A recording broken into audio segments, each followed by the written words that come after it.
The mind can justify a world of illusion that has its outlet in an escape to unity with an undifferentiated, unmoving absolute. And it can equally justify a world of reality that is the manifestation of the being who creates, sustains, informs, contains, and constitutes that world. The various concepts each provide a basis for a spiritual seeking and realization. One of these paths leads away from the world of existence. The other unifies the transcendent, the universal, and the individual in the one reality, the one without a second, while describing that all this is the Brahman. To the extent that there is an illusionary existence, it is the artificial fragmentation of the world of forms and actions upon which our minds fixate and treat as the sole reality. It is not the reality of the world that is the illusion, but the artificial distinction between the world and the spiritual truth of existence.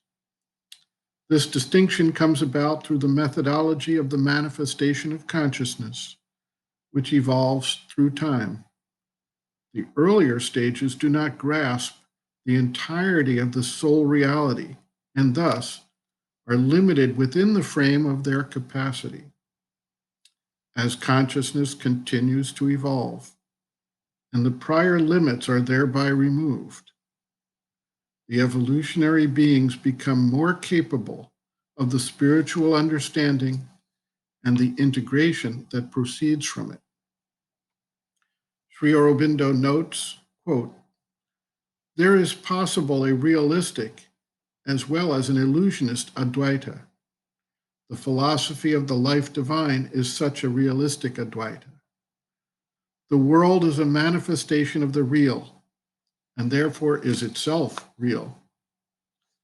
The reality is the infinite and eternal divine, infinite and eternal being, consciousness, force, and bliss. This divine, by his power, has created the world, or rather manifested it in his own infinite being.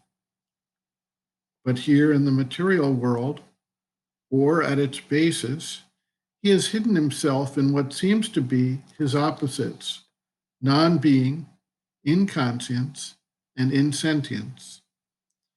This is what we nowadays call the inconscient, which seems to have created the material universe by its inconscient energy. But this is only an appearance. For we find in the end that all the dispositions of the world can only have been arranged by the working of a supreme secret intelligence.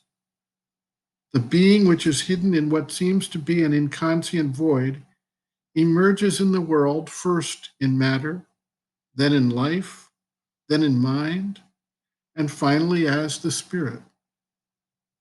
The apparently inconscient energy which creates is in fact the consciousness force of the divine, and its aspect of consciousness, secret in matter, begins to emerge in life, finds something more of itself in mind, and finds its true self in a spiritual consciousness, and finally, a supramental consciousness through which we become aware of the reality, enter into it, and unite ourselves with it. This is what we call evolution, which is an evolution of consciousness and an evolution of the spirit in things, and only outwardly an evolution of species.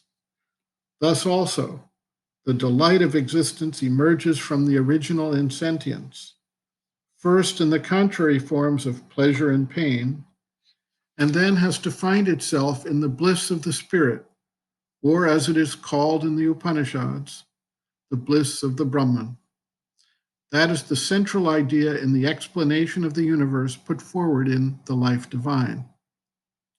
End quote. Reference, Sri Aurobindo, Integral Yoga, Sri Aurobindo's Teaching and Method of Practice, The Integral Yoga and Other Systems of Yoga and Philosophy, pages 26 to 28.